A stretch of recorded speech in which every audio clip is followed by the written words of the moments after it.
Hi, boys and girls. It's Mrs. Quintillion. I am going to be doing page 226 with you. So make sure that you have this page ready to go.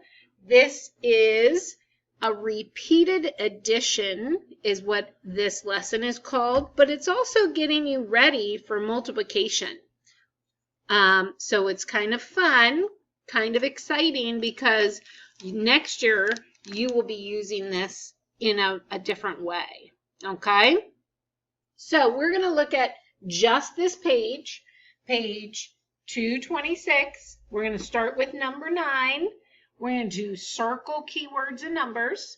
There are 6 photos on a wall. So we're going to circle that.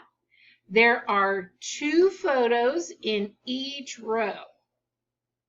So 6 photos on the wall, 2 photos in each row.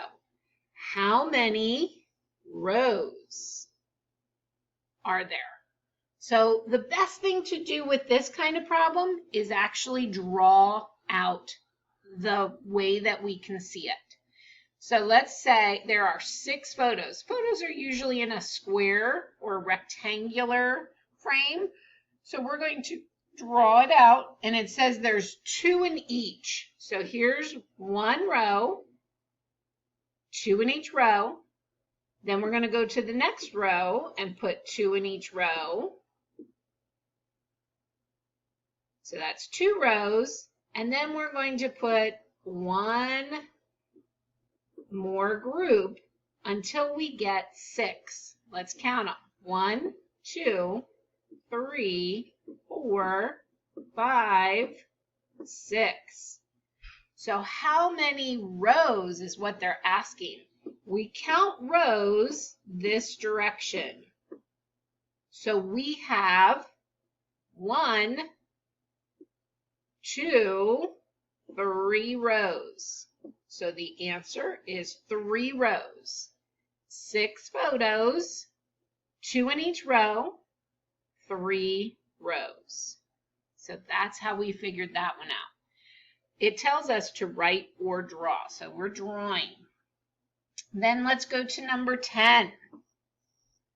Mrs. Chen makes 5 rows of chairs. 5 rows of 2 chairs. That's important.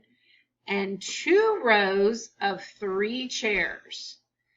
This is an important word also. And that means there are 2 sets of rows.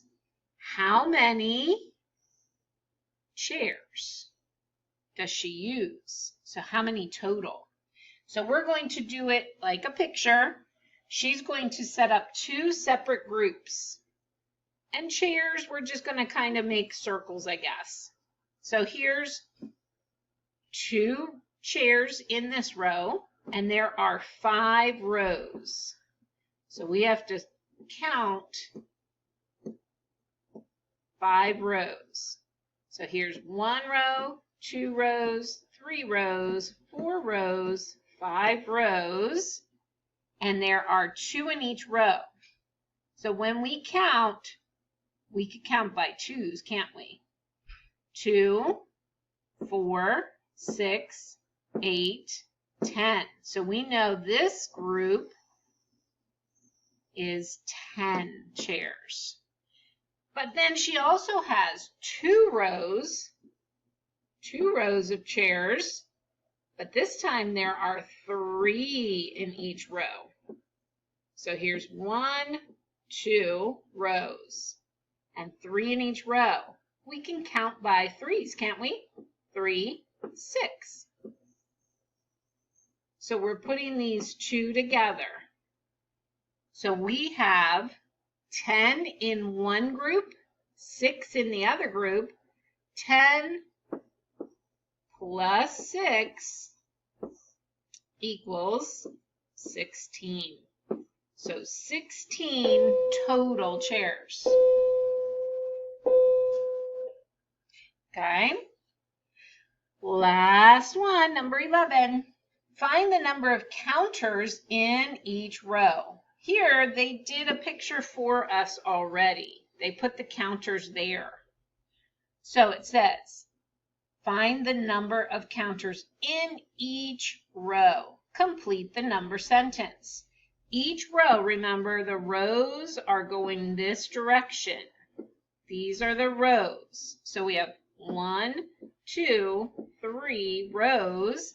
And in each row, we have 1, 2, 3, 4. So that means we write this 4 plus 4 plus 4. 4 plus 4 plus 4 equals, we could count it, we could add it. When I know when 4 and 4 makes 8, 8 plus 4 makes 12. So it's a total of 12 counters, 4 in each row. Okay? If you have trouble, you can always go back and look at this again. I have a feeling this is not going to be as tricky as some of the other things that we've done recently. So have fun getting ready for multiplication. Take care, boys and girls.